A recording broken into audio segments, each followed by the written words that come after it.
Hey everyone, and welcome back to Lunar Arcade. I'm Lunar, and today I'm joined by my good friends Sunny and John, aka Mr. Gamer. And in this episode, we're diving into everything surrounding the Nintendo Switch 2, the hype, the hardware, and yes, all the controversy too. From game key cards to price hikes and the growing noise online, we're talking about what's actually changing, what it means for us as players, and why, despite all of it, we're still genuinely excited for what's coming. If you're new here, don't forget to like, subscribe, and hit the bell icon so you never miss out on future episodes. It really helps me out, and I appreciate each and every one of you for being here. All right, let's get into it. So, since it's your first time here, John, what are you looking forward to for the new Switch when it comes out? Because we, less than 2 weeks away.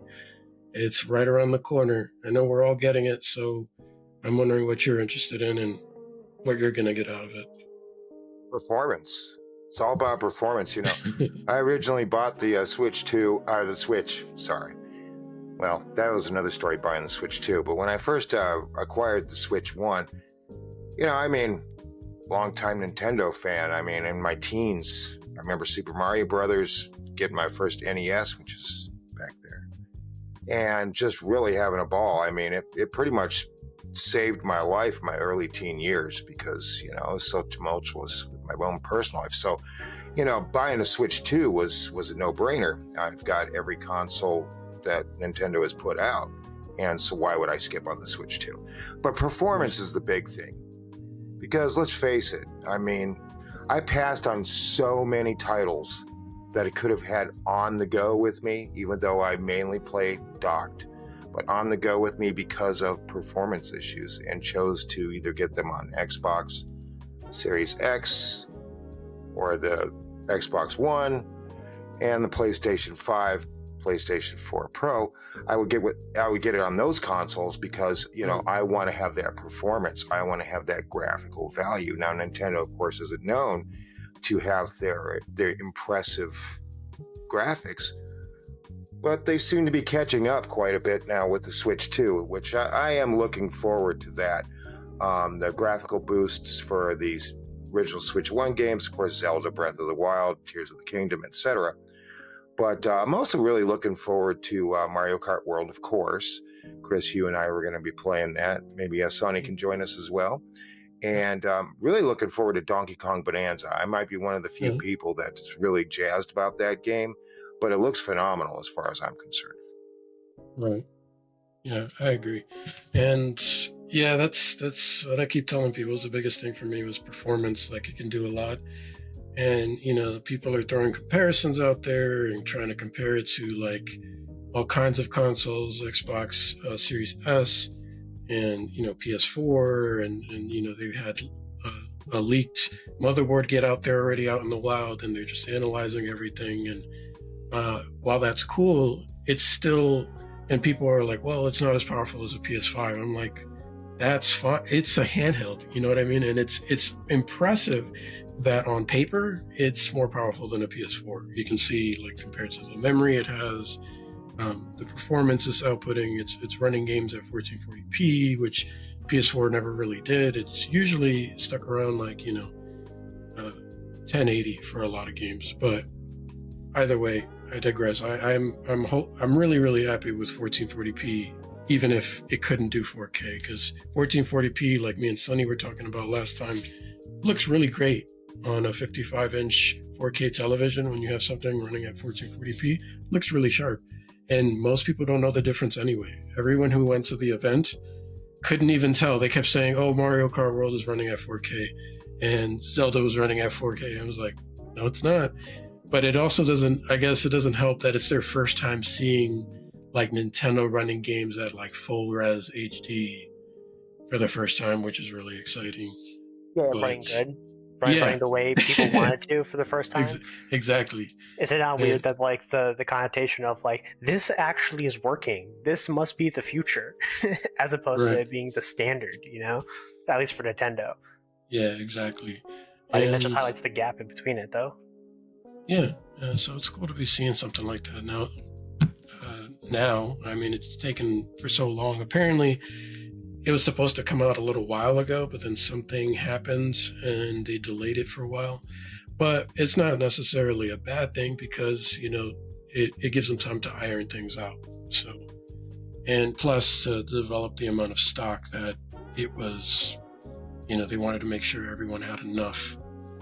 But yeah, it's also been leaked recently that the week of or the week after the release of the Switch 2, they're going to have some kind of a Nintendo Direct, which is pretty exciting. So that means more games, more stuff coming. Can almost guarantee that it's Switch 2 related. How could it not be? Right? And yeah, and what else are they going to show?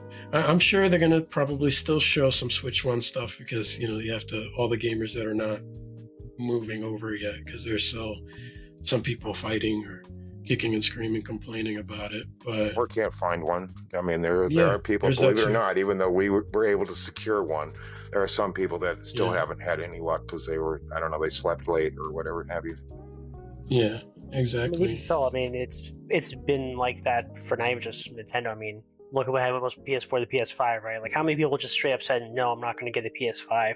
Number one, granted, PS5, the joke is there's no games for the PS5. It's just your PS4 library on a PS5 with some things being a little bit better, right? Like, they showcase, like, look, the Spider-Man game load times are, basically nothing, right, compared to doing on the PS4 Pro, right? So I think it's just history repeating itself, right? Like, the initial stuff is that there is going to be the gap, but it's just going to take time. And I think Switch is already, like, having a better rollout just in terms of it having more things ready for it, right? Like, this is already stuff lined up that are pretty big IPs, right, from Nintendo to go ahead and push through.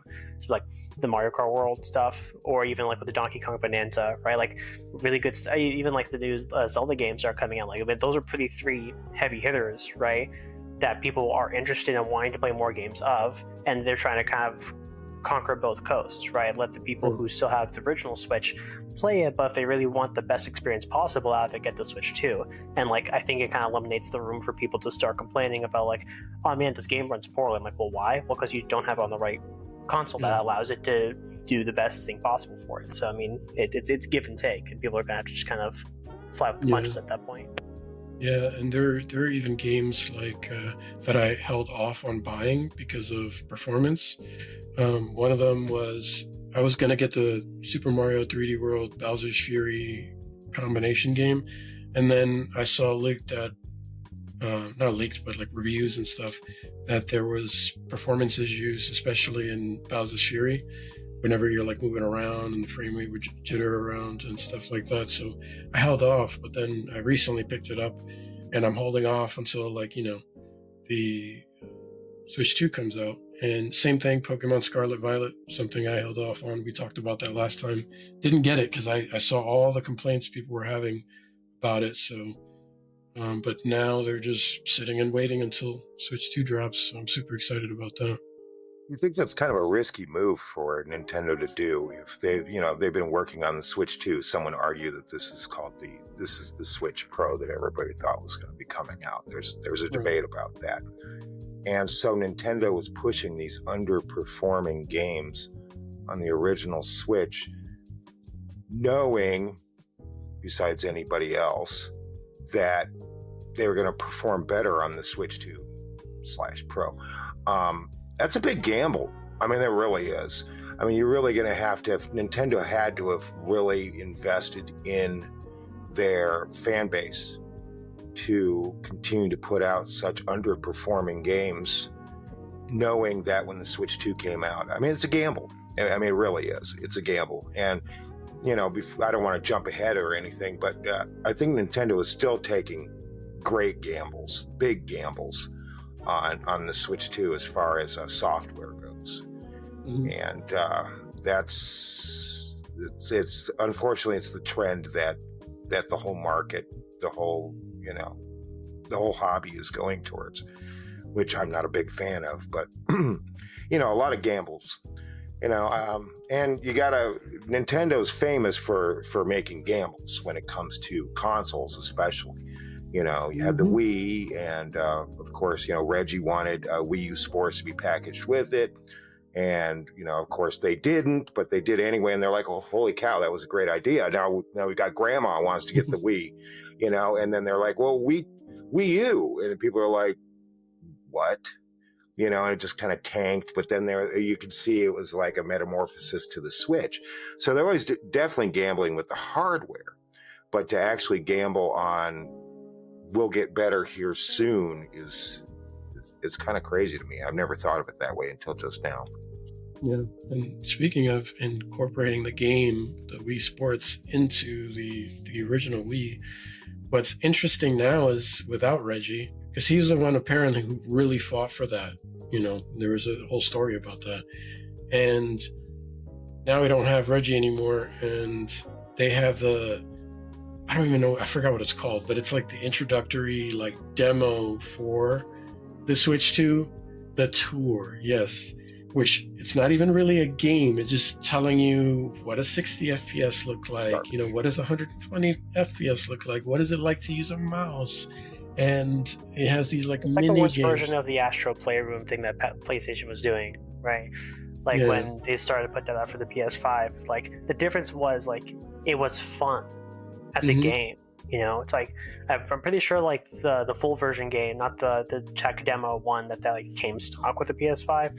I forget what it was, but like that won something like the Game Awards or something, like Game of the Year maybe, I think, just because it was Astro like is yeah, great. yeah, but like that's just because like again, this is like the same type of stuff we kind of talked about last time, where it's like, oh well, you know, like Nintendo typically gets the graphics pass, right? It's like it's not 4K, blah blah blah. It's not super high definition textures all the time, blah blah blah.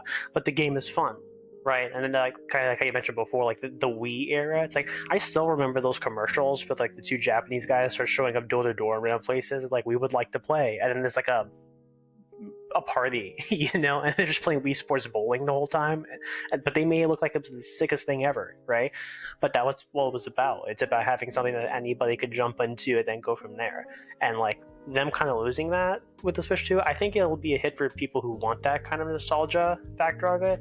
And I think they were probably going to try to just keep the packaging more as like what they did with the Switch 1 release of like, okay, here's your Switch and then Super Smash Brothers, right? Or here's your Switch and Mario Kart or whatever, you know? And I think they'll just give you a AAA game to go with it so that they could just charge you the $60, so then you just have the game you already want off the get-go, as opposed to just going ahead and having like a fun tech demo that you don't have to pay anything extra for, like it's built into the cost of what you're already getting when you bring it home with you. Yeah. So I think it's going to be an interesting play to see how people react to it. But I think the gamble here, right, is if you have enough stuff that people are interested in and wanting to get day one title-wise, people may not just care to have a good, fun family game. Like they'll come in, they have stuff already in there, but like I forget the name of the game that they had announced, right, where it's like you can play like Mancala and all these other kind of like board games or whatever on the Switch too. You know, that's like your stereotypical like party game demo where it's like here's 500 games in one, but they're not anything. Club. Yeah, exactly. And like Nintendo's done that stuff before. It's nothing new, right? It's just like they're going to continue that tradition of like here's kind of like the baby game that you could just put on for like the kids or whatever, and like you don't have to spend super crazy amounts of money for the 4K ultra high definition looking game instead, right? But it'll be interesting to see just like how it actually plays out. I feel like with the hype around it, I mean, Nintendo fans are going to be diehard to the end. They're going to get whatever they want when they want it. I just don't think that they're like whatever board is looking at it. Like you mentioned before, Reggie's not on the team, so it's not that fun isn't a key factor anymore. It's still going to be fun to play the games. They're trying to focus on like the community things with like the cash button, right, on the controller. The cash. Yeah, right. I mean, in theory, they want people to be able to do this, that, and the other, but they're also trying to make a profit at the end of the day. And I think they're leaning more towards the profit as opposed to the fun aspect of it, which is fair. You know, it's a company, right? But I don't know. Yeah. We'll have to see how it plays out once we actually get our hands on it. Yeah, I can't believe they had the gall to charge for the demo this time around. Yeah, and it's just every time I've heard from most of the people who were on the show floor talking about it, they're like, it's cool, but I'm not paying for it. And I hope that nobody does, so that they never do that again. Because that should have been Nintendo, but yeah. We hope nobody buys it. Sorry, Nintendo. I mean, we've all purchased your Switch 2. Chris, I don't know what package you went with. If you went with the digital Mario Kart World, I went with the physical because I'm a physical guy. I went with the physical, and I'm giving Sonny the bundle. Good deal. You know, and for it, bundles are great. bundles are great. It harkens back to the old days. Let me weave you a tale of the old days when the NES came out with the Super Mario Brothers and Duck Hunt. The old days when there was 2 controllers in the box, not just one. The old days when you had manuals in your box with your games, where now getting a manual, you might get a collector's edition off of Limited Run for $100. I mean, Nintendo, hey, they are a business. I agree. They are a business. But what I've noticed lately, and I don't know, Chris, Sonny, if you want to get into this conversation, but I'll just bring it up. Of course, there's a big ordeal about, the game key cards and then digital. I have Mario and Rabbids, the first one, right? Mm-hmm. So I'm like, it's a cute game. I liked it. I enjoyed it. I played it. And I was in Walmart. Yeah. And I saw the discount. Yeah. I saw the discounts. It was for the second one. I was like, oh, well, shit. It's like $15. Yeah, sure. I enjoyed the first one enough.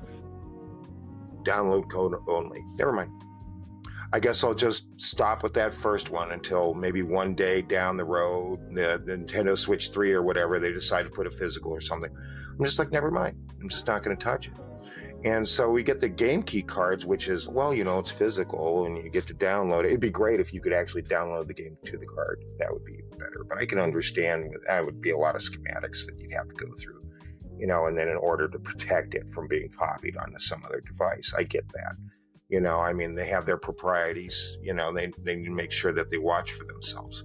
Totally. But to me, it's still code in a box. You could take it to like Game Exchange, or you could take it to some other secondhand gaming store and sell it. But again, the Nintendo also likes to take down their servers. So, in 10, 15 years down the road, they take down the server. And then, you can't, there's no resale value. There's no value to it at all. If you're Switch Bricks, maybe you can get it if you log back into their system. But it's pretty bad much news. It's pretty much like, trust me, bro. And it's like, well, I don't know. But Dude, the thing I truly am a Nigerian prince, and I am your cousin. Please send me, the 3 digits on the back of your credit card and your social security, dude. It's totally chill. You can trust me. No problem at all. And not to get on a soapbox or anything here, but it's just like, a lot of people blame Nintendo for this stuff. They were the first one to come out of the gate, but as a gamer, I'm 53 years old. My first game system, if you want to call it that, was Video Pong. That was it. Okay. Then I had an Intellivision, which is back there. I don't know if anybody can see it. The customers, we brought this on ourselves.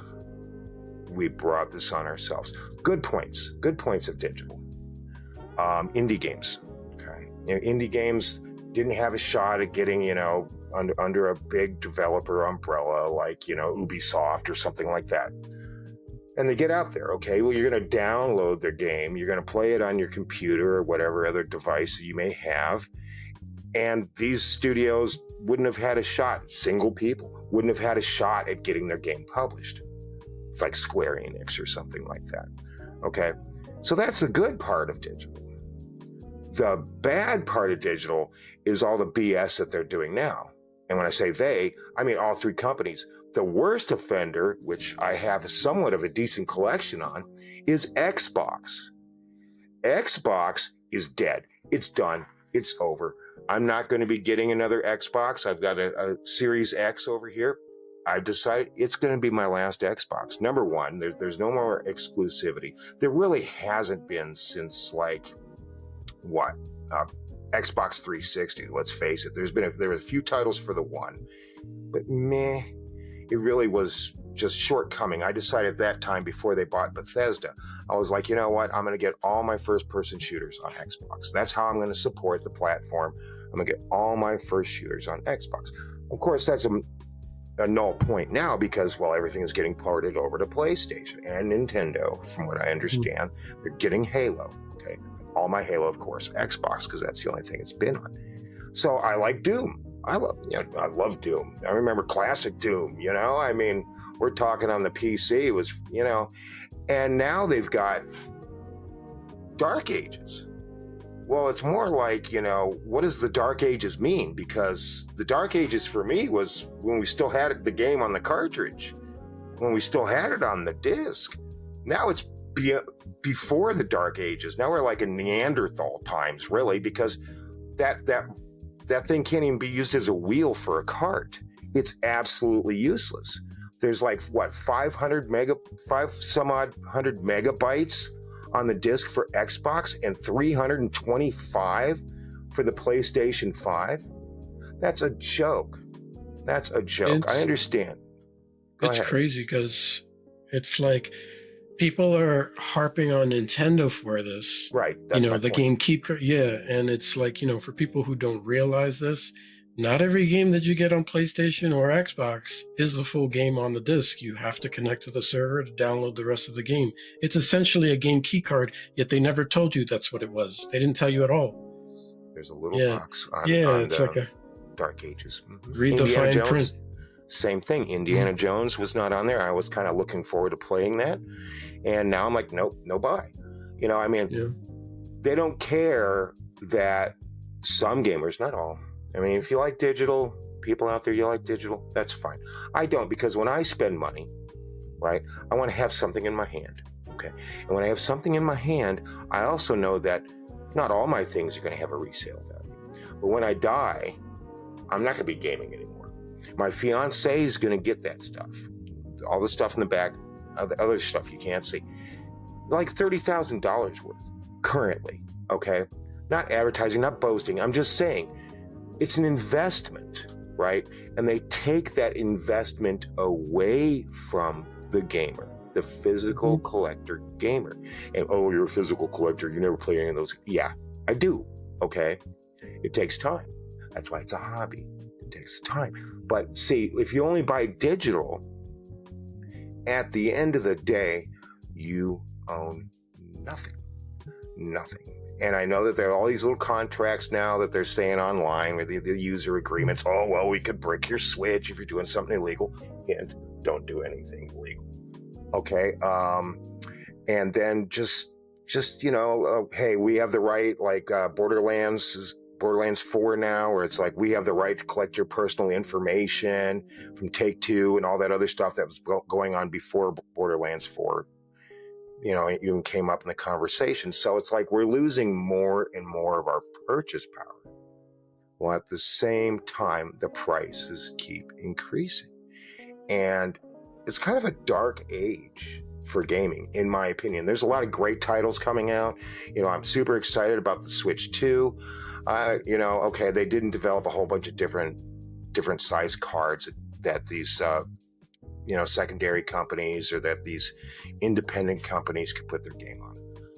I hope that eventually they do, and this is where the consumer comes in. The consumer says, hey, you know what, Nintendo, maybe you should make, you know, 32 gigabyte, you know, anything less than a 64. That way you know, these other companies can go ahead and produce their games on cards, which the Switch is famous for, right? A lot of people collected Switch because they were all on the cards. And now we're kind of doing a reversal. So my plan right now, and then I'll leave it to you guys, I apologize. My plan right now is to just buy the first party titles for the Switch 2. So the Mario, they're all going to be on cart. They already confirmed that. And one of the problems for everyone else, and it's the developers don't want to pay for these 64-bit because there's only one version that they can get, whereas the Switch 1 had multiple different sizes of cart that they can get so they can fit their game on it, so they don't have to pay exuberant, you know, prices on like the more expensive ones. But now they're being given no choice. The expensive one, and you can fit your whole game on there if it's enough space, or you digital or game key card, and that's it. So it's just... I bravely default for my 3DS. Awesome game, love it. Looks really cool on the 3DS. Hey, we're going to go ahead and release it, says Square Enix. We're going to go ahead and release it on the Switch 2. Code. why people get yourself a 3DS if you don't have one already. If you haven't played Bravely Default 1 and 2, Good game. you can get them pretty cheap. A good game, and they have value. Okay, that code or even the key card, whatever, it's not going to have the same value. I mean, it's just a situation that, like, I 100% agree that we are in some sort of dark ages in terms of, but I think to be a bit more specific for anyone who might get it twisted, it's not a dark age in gaming in terms of the gaming experience, in terms of playing. It's definitely the consumerism aspect of it, and it is we've done it to ourselves because we've bent the knee already, so now we're gonna bend over backwards because they know we can. And there's kind of to kind of go back a little bit of like kind of some stuff that we've talked about before. It's like there's this never-ending rat race of like the next graphical peak, right?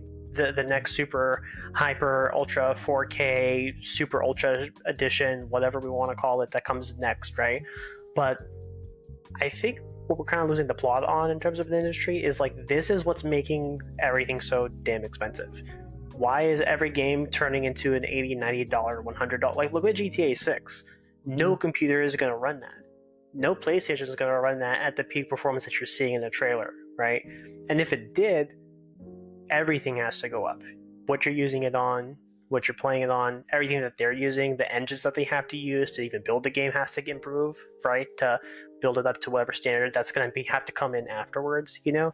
And we've realistically just kind of shot ourselves in the foot. So for anyone who's listening out there, if you feel like you want to make a change, your money talks. End of story. If you can't afford the game, don't buy the game. And if like buy it when it's on sale, sure, save yourself the money, you know? And that's why I personally, again, another pro of kind of like the Steam face of stuff is like, because it's not physical and they can have these sales and they can do this, that, and the other, cool, it gives you a bit more power to do what you need to actually gain the access to the key card. But it's still the same situation. They will pull the rug on you. Just because you paid $20 or you paid $100 on it, you don't own anything, you know? And it's not even just about the game itself, it's like what it's attached to. Like, I bought Street Fighter Cross Tekken on Steam, but I can't play online because the Microsoft servers are dead. And I bought it after the servers were dead, and I didn't know that. So I had to go into a bunch of forums, figure out where and what I had to download and what command prompt I had to activate, so this way I could bypass it just to play the game. Not to go online, just to play the game. And like, okay, cool, I figured it out, but I shouldn't have to do that to play a game that no one else is playing just because the developers failed, right?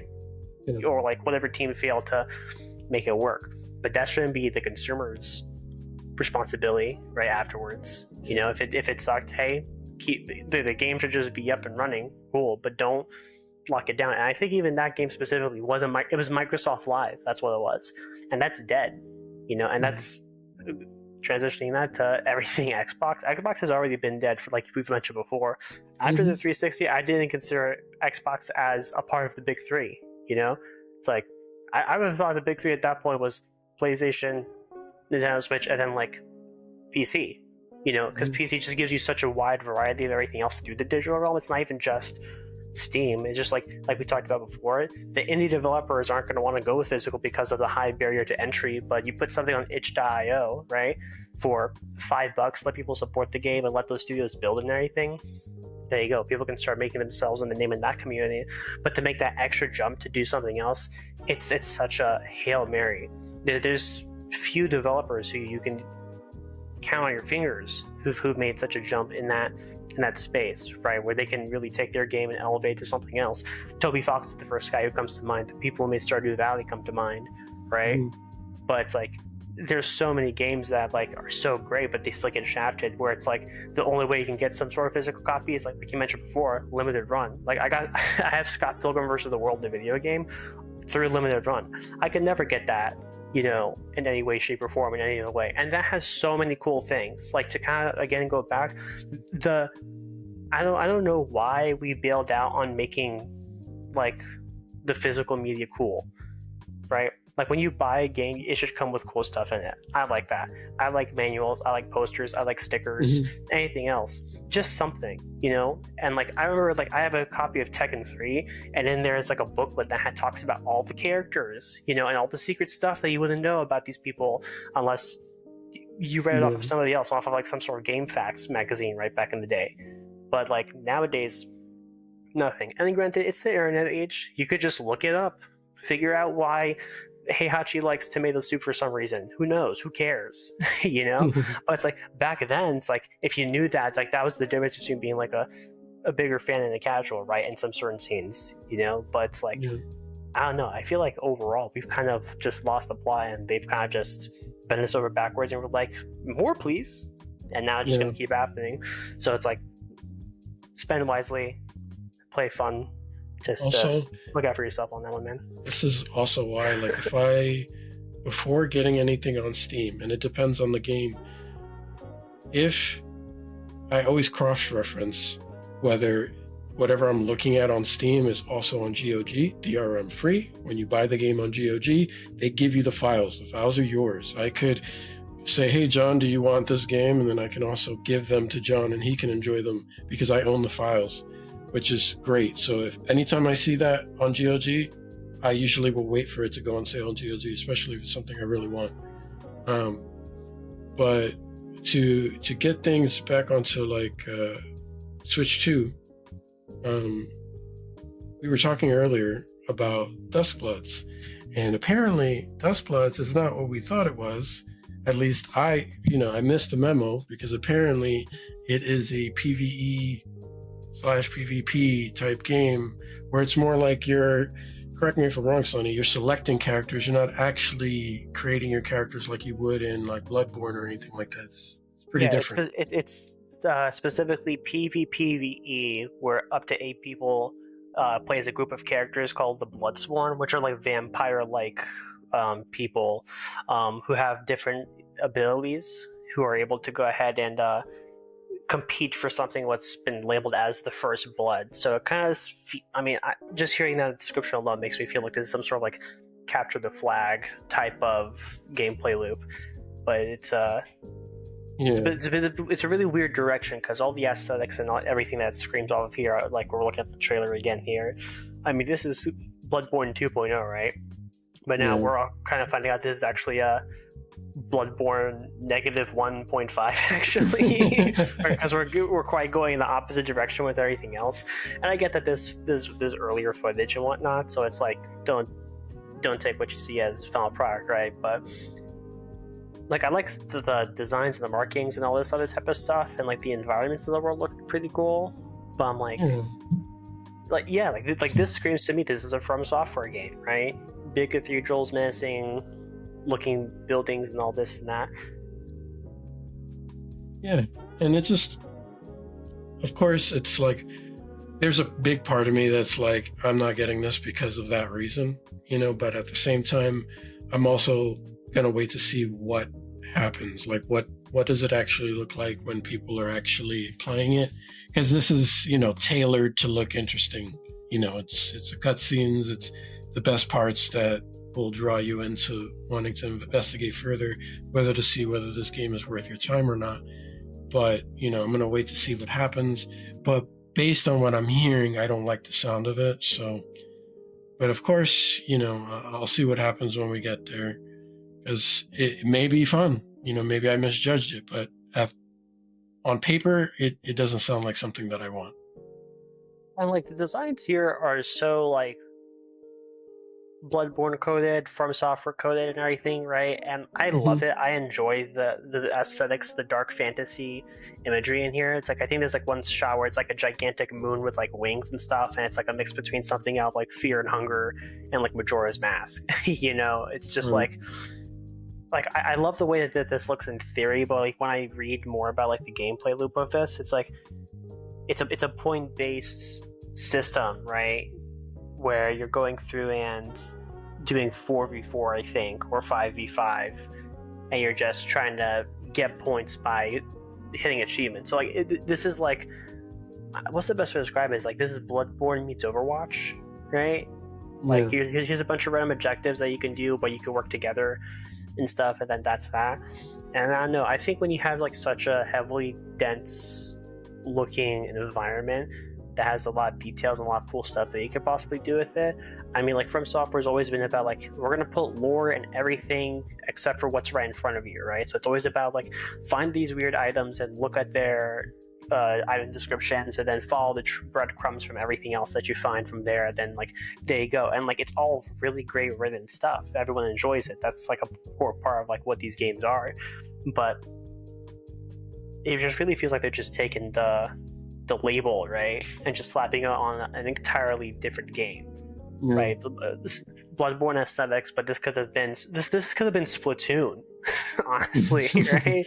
It's like, I don't know, it just feels so out of place compared to what it is. And I really hope that I think if we just get another trailer showing better gameplay of it, as opposed to just the fantasy of it, I think that would help leverage my expectations.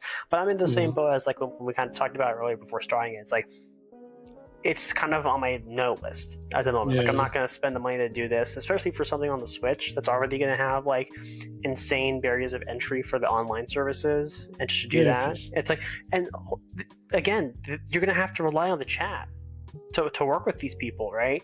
So you're going to have to pay for that cash button on your controller just so you can play the base game, so you can be, like, successful. Imagine if you were playing CSGO and you had to buy the chat. I mean, granted, that would help just the community overall if we could filter out CSGO chat, but still, right? Like, in a game that's all about communicating as a team to get the win and score the points and then climb up the leaderboards, right? I don't know. But, you know, I mean, let's say, you know, chat's important. So what if they put the little camera icon of what the guy looks like? You see that guy from the South Park World of Warcraft episode, who's sitting there, he's brushing crumbs off, he's eating himself a burger as he's defeating you in Duskbloods. You know, I mean, I think that would just add so much value. I mean, come on, guys. I mean, really, you're going to get a whole bunch of people that are going to be playing online. If you can utilize that camera, take advantage of that camera, and put, you know, a whole bunch of unsavory people on there while you're duskblooding it. I just think that would just totally not make it even more interesting to me. I'm not interested.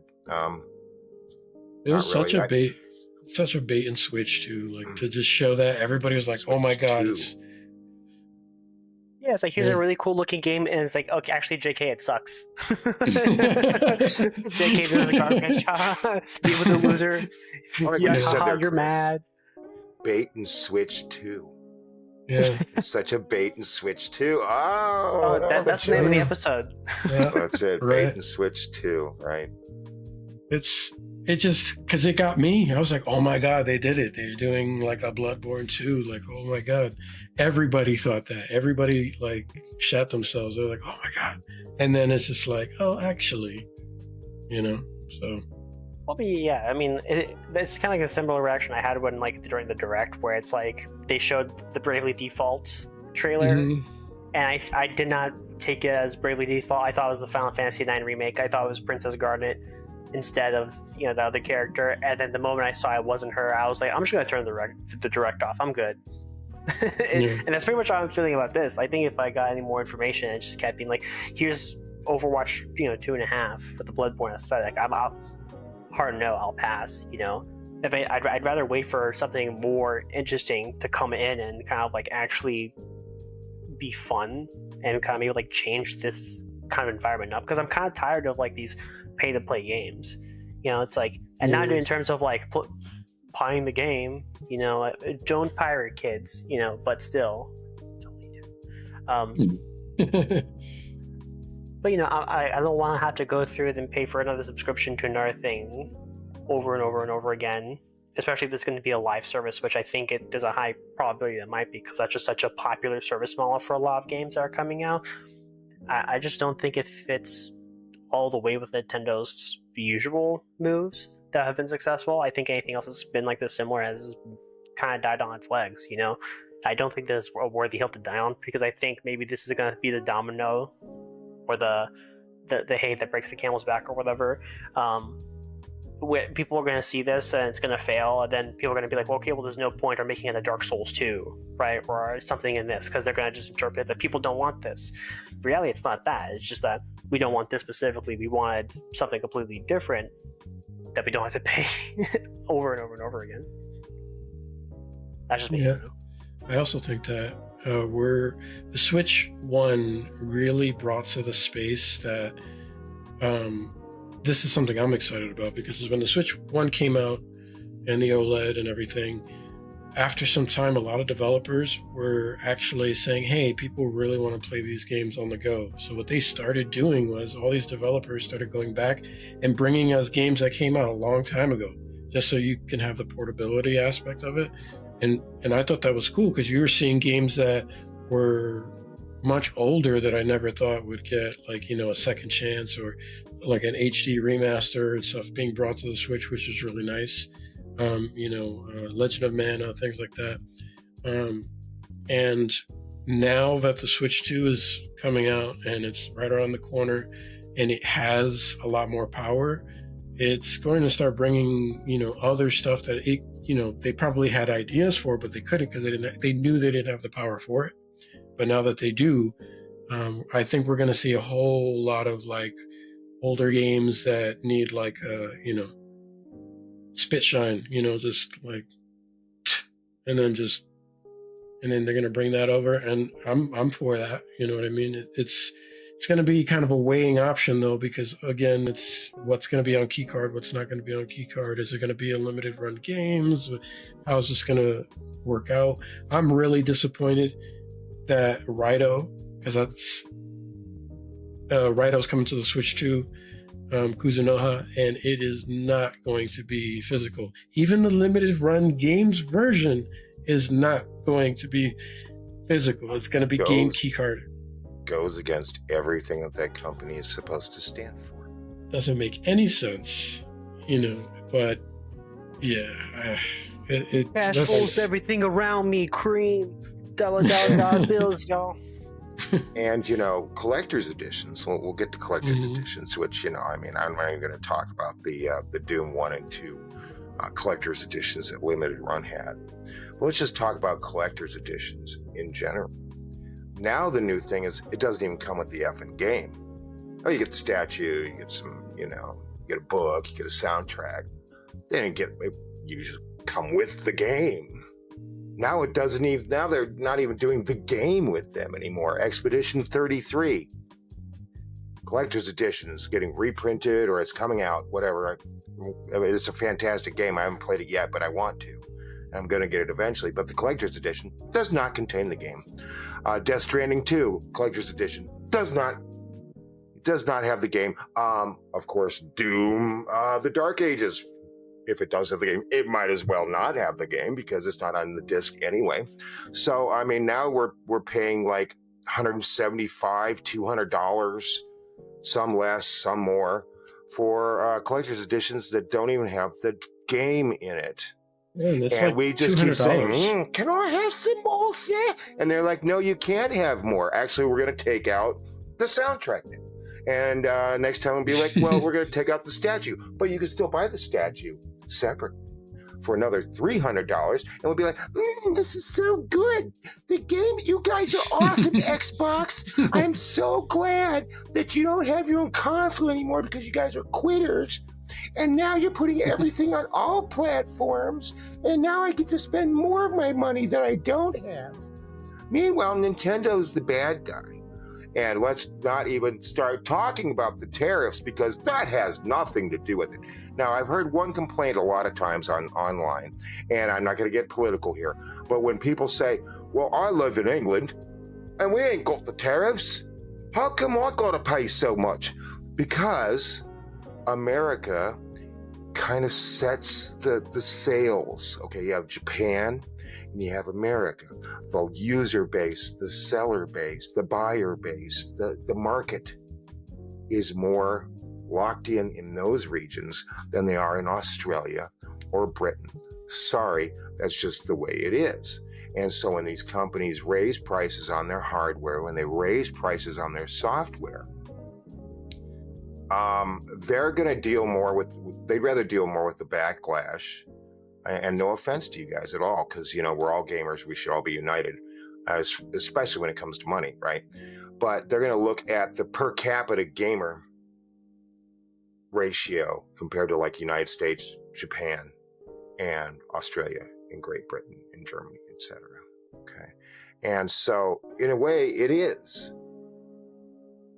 because of the tariffs, even though your country directly is not doing the tariffs. Now, corporate greed, because that's the other big thing, is like, it's not the tariffs, it's just corporate greed. They're raising these games up to $100. They're raising these games up to, $80, $90. They would have done it anyway. Well, yeah, eventually. And that goes back to, how much these companies are spending to develop these games, as you mentioned before, Sonny. And then, of course, laying off, like 11% of game developers were laid off while these corporations just sucked in billions and billions in profit year over year. That's wrong. Something should be done about that. But see, the gamer is just like, Doom, the Dark Ages, and they don't care about that stuff. We need to be able to have some compassion towards these game developers and start telling these game companies enough is enough. So yeah, they would have raised prices.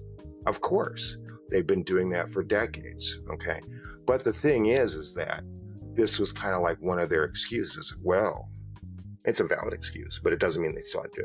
Well, there are tariffs now. And so, we still need to make our profits, so we're going to have to raise the game price to $80. So Mario Kart World, $80. Yeah, look at the backlash with I forgot the guy's fucking name, but what's his Randy name? Pitchford. Yeah, there you go. You read my mind with Borderlands 4, and he's like, well, if you're a real Get your fan, money up, nerds. Yeah, and it's like, you're a real fan, you'll find a way to make it happen, and it's just like, he's right. But he's right, because look, everybody was saying around every time I checked before this Nintendo Switch 2 pre-orders came out, all these people complaining. I was just kind of like, well, I'm just going to get it, because I can afford it and I want it and I don't care, right? I do, but I don't. And I'm just going to be selective in the games that I get, right? Right. But a lot of people, don't, no. And then guarantee you, there they were on Best Buy or whatever, getting it. I mean, like, 20 tabs open, refreshing it. Because when it comes down to it, we say that we're upset about it, but we're not. So Randy Pitchford is right. If you really love Borderlands, you're going to get Borderlands 4, no matter how. Get a second job, sell some of your old games. Hey, we're multi-platform, so you don't need that other console. You can get rid of it, and whatever have you. Sell your grandmother. I don't know, and people will do it. And until we stop saying, what, enough's enough, and actually show them that enough is enough, then, they're just going to keep doing it. So that's one of the reasons. There are times in history where many times gaming companies were doing some unfair shit, and of course, the people revolted and they rescinded that, whatever it was. It's happened a couple times. I've seen it. It's just, we have to do it, and it's people about consistency is what it is, right? Apologies for interjecting, but it's about consistency and not just being performative when we want to talk about something like this. It's so easy to hear something like people complain, this is way too expensive, this and then someone who's a big executive or whatever goes, well, you're going to buy anyway, and then people go, oh no, I'm not. And then they do, like you mentioned before, because they just want to be, they want to be a bit of a victim in some cases, because it's kind of that, it's easier to punch up than it is to punch down, right? I have more justification to say I hate the guy who's saying this thing, as opposed to understanding where they're trying to come from and trying to level and see what the bigger issue is, right? And he's not saying losers are going to get it regardless of whatever. He's not being mean. He's just saying, if you want it, you want it, and you're going to get it. And that's how it is for it. Not even just in a game, anything in your life that you want, you're gonna get one way or another. You find a payment, but I'm a musician. I've bought guitars before that have been vastly out of my price range, but I wanted it and I got it and I figured it out later, right? People are going to do the same thing with games. People are going to go ahead and say, I really want that collector's edition, because if they are going through with maybe with understanding of I'm not getting XYZ, but I really want ABC, I'm going to spend the money and get it. And again, it just goes back to, can I have some more? And people will it's just a never-ending sadistic cycle that keeps happening again and again. and then we get surprised when it happens again, right? So Chris, I need you to make like a meme, like graph chart of that. You know, prices that go up, we complain, we buy it anyway. New thing happens, prices go up. You know what I mean? It's nothing new.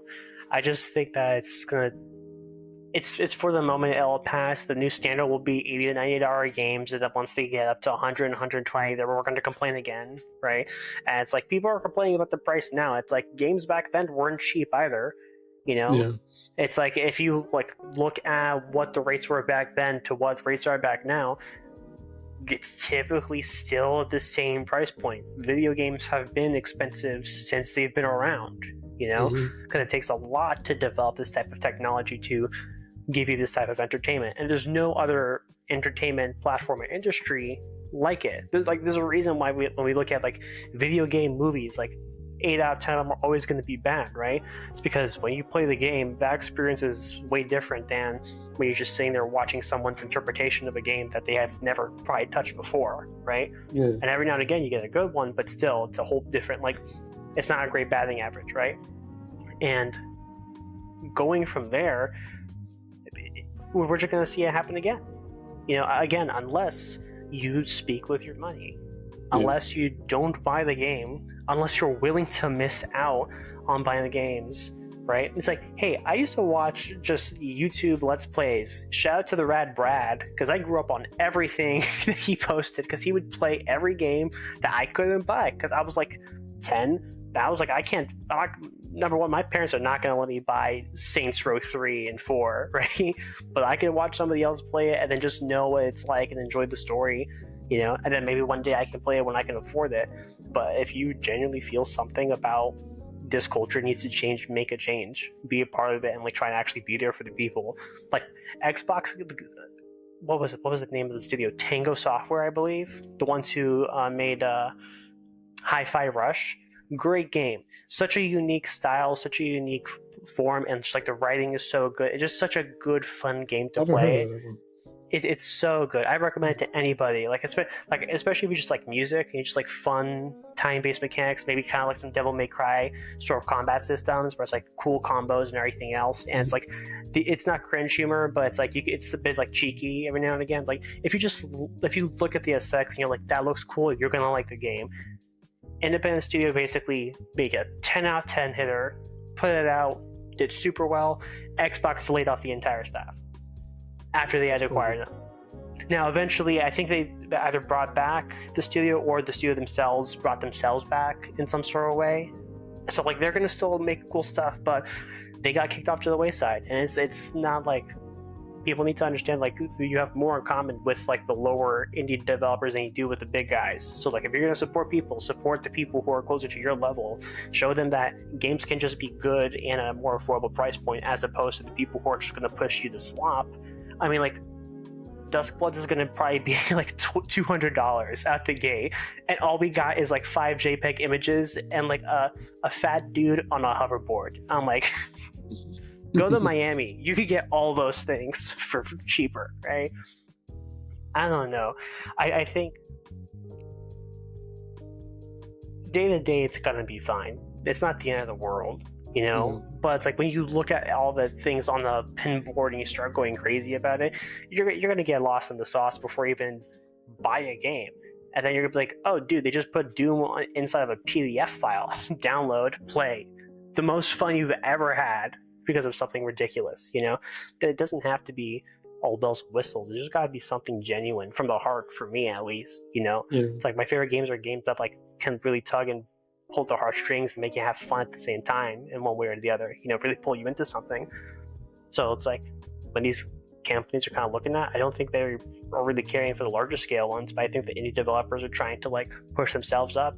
I think that we're getting a bigger rise out of that, but it's going to take time, and it's going to take the consumer support to get them there, you know, to get them to the point that like maybe another company like the Limited Runs or something in a similar vein can be the middleman, right, and help them invest into getting the physical stuff, right?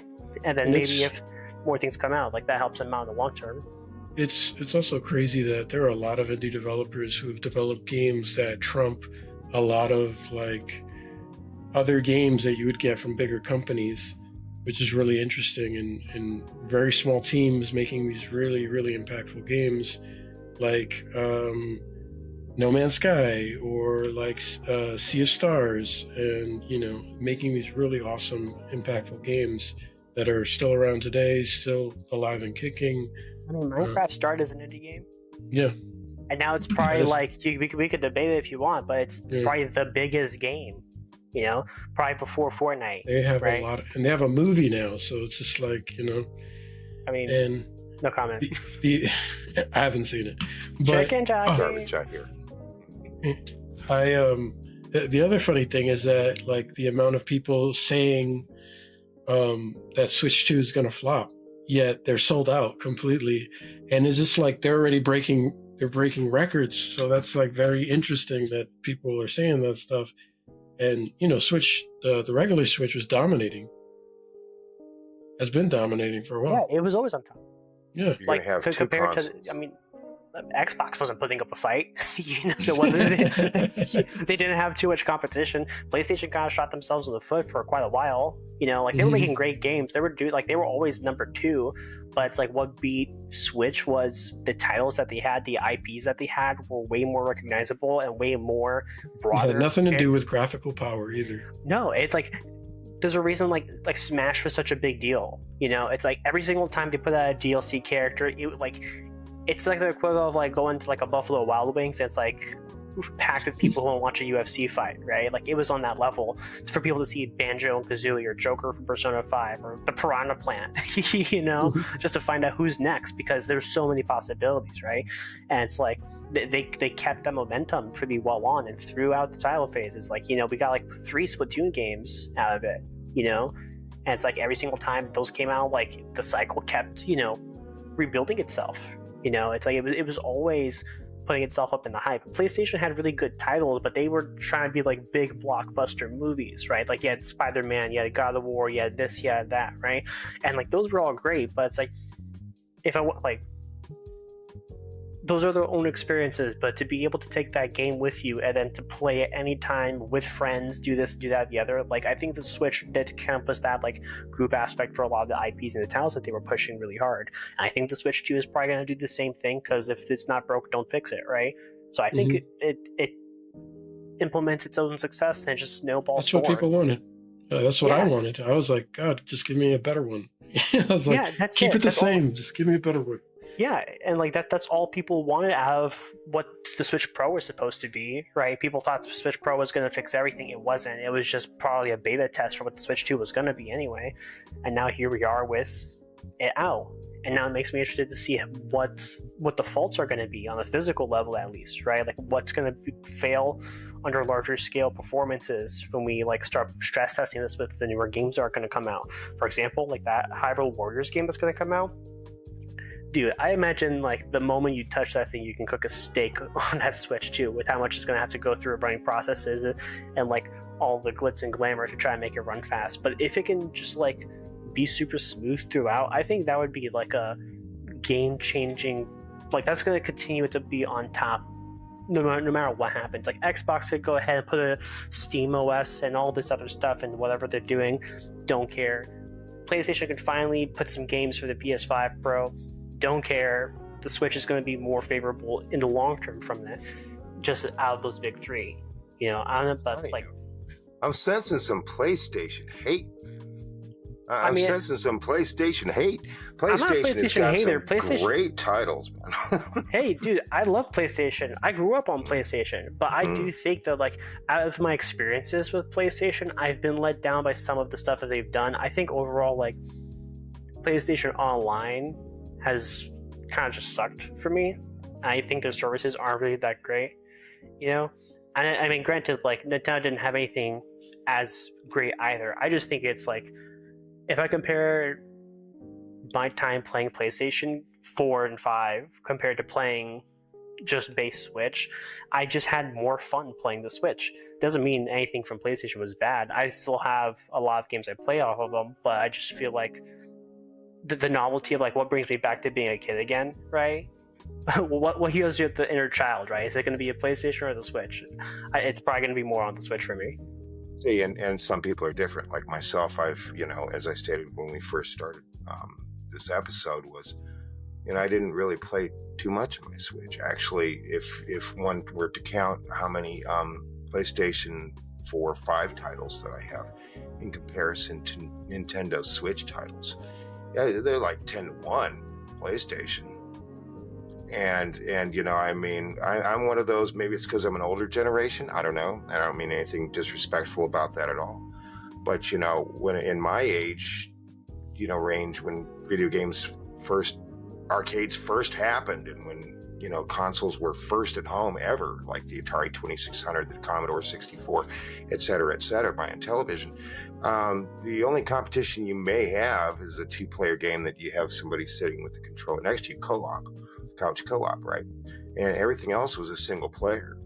And there's a lot to be said, positive, about single player games in your living room or in your game room or wherever else you're at. Yeah, it's not as convenient as carrying around a Switch or a Steam Deck or anything like that, but take it to a friend's house in a nice big old bag or something like that, old school. But there's a lot of positives to single player games because you don't have to put up with the not everybody that plays games online is trash, but a lot of the trash players and a lot of the trash talking and a lot of the must-have multiplayer online that's taking away from a base game. We might not have something as entertaining and family value as maybe let's say Mario Party 8 or something like that, or Jamboree or something to that extent. But as far as an adult, I'm not saying people that that enjoy Nintendo games aren't adults. I just bought Wonder and I'm having a blast with it. But more of the older adult gamers want more serious content in things like The Last of Us 2, et cetera, that kind of stuff. So, Death Stranding, et cetera.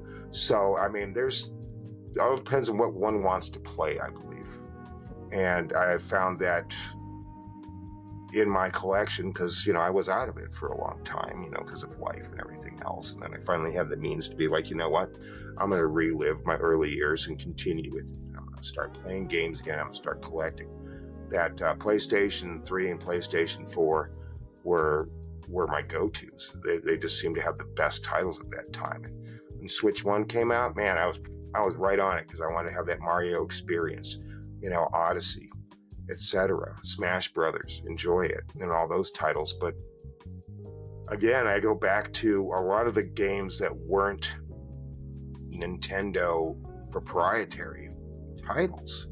I was going to be able to find better on the PS4, PS5, even the Xbox, as to where, and I still see the same with the Switch too because of the key card. It's just, I'll stick with the proprietary licensed titles from Nintendo, and everything else is going to go on the PS. And then, again, as far as Xbox is concerned, goodbye.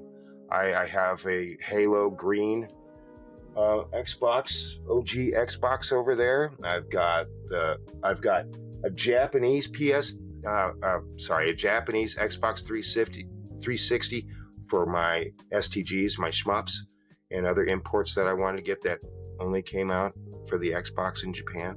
I've got a regular 360. I've got the Series X and the One X. I've got pretty much every iteration of Xbox because I believed at one point in time, silly me, that an American company was quite capable of jumping into the gaming industry and being successful. And the only reason why they didn't is because they shot themselves in the foot. They could have easily at least been right up there with PlayStation. And anybody that thinks otherwise is silly. But they killed themselves. And I feel bad because I'm a partial fan. I've got Xbox memorabilia too. I'm a partial fan. I'm disappointed, and I think a lot of other people should be. I could care less about a handheld Xbox OS, Microsoft OS, whatever have you. I could give two shits less. I've never been on Game Pass because I believe that in order to fully support a company that makes games, these are the other developers as well, that they should get every every possible penny from my purchase. Whereas Game Pass, they do not. I think Game Pass hurts the industry as much as gamers love it because, well, it's just a subscription fee. I don't have to get this game and this game and this game, get this game physical. I don't have to buy them separately. But it's helped destroy this industry. PlayStation Plus, it helps destroy this industry. And all we're doing with having things more available, and I'm not talking about, well, there's only 10,000 Panasonic Qs, which I have one of them. I'm not talking about that. I'm talking about the convenience of downloading it and having it on the go or being able to transfer it from computer to computer digitally has damn near put a death knell into this hobby. And yeah, we've got a lot of great games coming out and there's a lot of good experiences to be had. And I'm really sorry for just droning on and on here, but we do have to do something about it because I believe, not to be a doomsayer, but I believe that we are on the verge of another video game industry crash. I was alive during the first one. You know, we had Atari. Atari was the big thing. And what did they do? And this is my concern with Nintendo is shovelware crap games, and they just crammed it down people's throats, and people just got burnt out on the same thing. From software, from the same thing, dodge rolling all the time, right? Dodge roll, or just like, you know, all the other arena shooting games. It's the same thing over and over, and we're just getting stale. The whole industry is getting stale and they want more money from us. So what's the next crash going to look like? I think the boldest, nobody asked me this question, but I think the boldest move any company can make right now, whether it be Nintendo or PlayStation, again, Xbox, you've made your decision. You suck. Is, well, they do. They suck. I mean, they've got all these big companies like Bethesda and everything else, and then they're only putting out like 10 megabytes on a disc. It's appalling. But the biggest thing a company could do right now, and I know Sony won't do it, but it would be great if you did, Sony, not being a fanboy. But if you were like, you know what, from this point on, any game that's on our system is going to be on disc. Oh, and hey, for you people that like to download games, it'll be cheaper than the physical version. And that's a big one for the downloaders. Hey, why am I paying $80 for a download? John over there is paying $80 for a physical disc. That's not fair. No, it's not. So PlayStation, if you were smart, or any other company, come on, Sega, come up with another Dreamcast, right? But it's something like that where they were like, anything we put out is going to be physical only. That's it. And see how they do. And I guarantee you the other companies, if this company was successful enough, would go, hey, wait a minute. We're going to put manuals back in our game cases. What? It's preposterous. All that artwork. They're going to do it. All that printing, artwork, that's how they're going to do it. But until we reach that point, I don't know. Switch 2, and I've seen other older YouTubers who said this, Switch 2 may very well be my last console. Really? It may very well be. If things go all digital, I'm out. I'll just collect my retro, and I'll be out. So listen up, guys. If I doubt any of you will listen to me, but if you're from a major gaming company, you go all digital, I'm out. Yeah. I can't blame you though. You know, it just, I think it's like, to kind of go back, I think it'd be really funny if this Duskblood game is basically like the Nintendo Switch equivalent of like E.T. on the Atari, right? It's just which is now worth tons of money. Yeah. Well, I mean, you know, that was like that's its own so bad it's legendary. It's like The Room, right, with Tommy Wiseau. It's just like, this is so disgusting, but like I can't peel my eyes away. Duskbloods will just be boring and uninteresting and expensive, and it'll just be a shit show, you know, from start to finish. Most likely is how I'm kind of projecting it right now.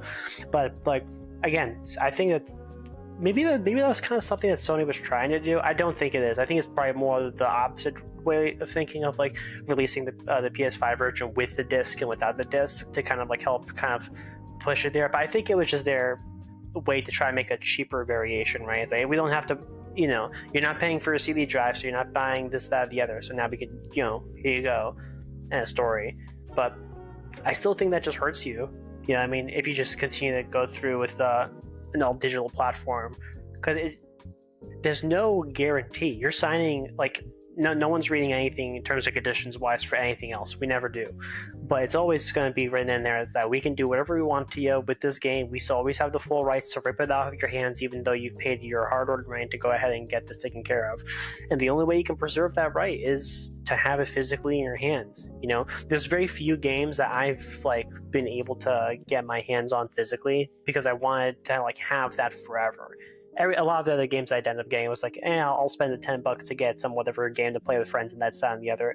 At least for when I was playing stuff on like PlayStation and PC. But when it came to the Switch, I was like, I'm never gonna get anything digital off of here. Number one, because there's no storage for it. I'm not buying, you know, a terabyte of SD cards. Fuck that. But the idea of like, I want to be able to give my game to a friend like I used to be able to, right? Like if you're gonna make, and like I hate the way that they do these boxes for the Switch. It's so much wasted real estate. You know, it's slightly bigger than a 3DS cartridge, and you're making the entire case like stretched out for no reason, and you're doing nothing with the space. Like 3DS's games and just GDS games in general, you open it up and it's chock full with stuff. Even if it was just the game, the real estate makes it reasonable. It's like, yeah, well, the game's in there. What else do you need? You know, and it's so packaged well and neatly that you don't even have to worry about it.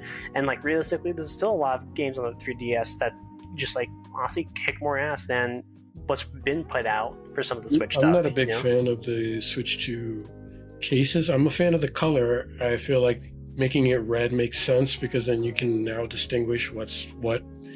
But it looks like it has that extra large like header, you know, and it's red, and it's still, like you said, kind of like, you know, these cartridges, you look at them and it's just got this, like, it is wasted, you know, it's like for nothing. Yeah. I'm going to channel Randy Pitchford here. You're going to buy it no matter what anyway. So I don't know. I kind of like it. You know, I've got my green, I've got my blue. I decided to take my Dreamcast games and get them in and put them in actual DVD size cases, and those are orange. I don't know. I kind of like the idea of having red up there. I like the color representation. Neo Geo, unfortunately, no longer makes consoles. I do like that it's red. I like the red. It's less about the color scheme for me. It's just like, yeah. I like the way that they've done it, right? Like it's fine, but for a company that's been such a very, in my eyes, a really creative company with the idea that they brought forward to push the balance between just fun and technology, you know, it feels weird for them to make these kind of decisions to just make the cases super boring, or at least just like to not have it give it a little bit of more of an edge. I think having them be like super skinny in their own frame makes them different, but I don't know, it's just me wanting more out of it because I'm just tired of buying physical and then just having a Cheez-It, you know, inside of it. Like, if you have the real estate, why not use it? Like, I just think that just also me going back to like, yeah, I have a couple old PS2 games that still have the manuals and still have the memory card slot in there. So if I want to, you know, put that in there and bring it to somebody else, it says I have the whole, you know, kid and caboodle with it, right?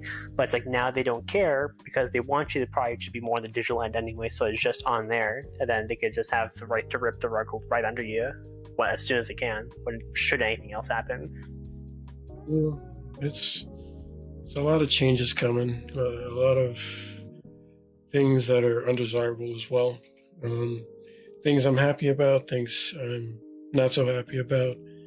You know, all in all, like I'm glad I'm going to be playing some of the older games that I still have on cartridge, like Zelda Tears of the Kingdom or, you know, Breath of the Wild. I got those, thankfully, you know. And I know that not everyone wants that out of a Switch 2. Like some people are like, oh, there aren't any games and that's why they're not buying it.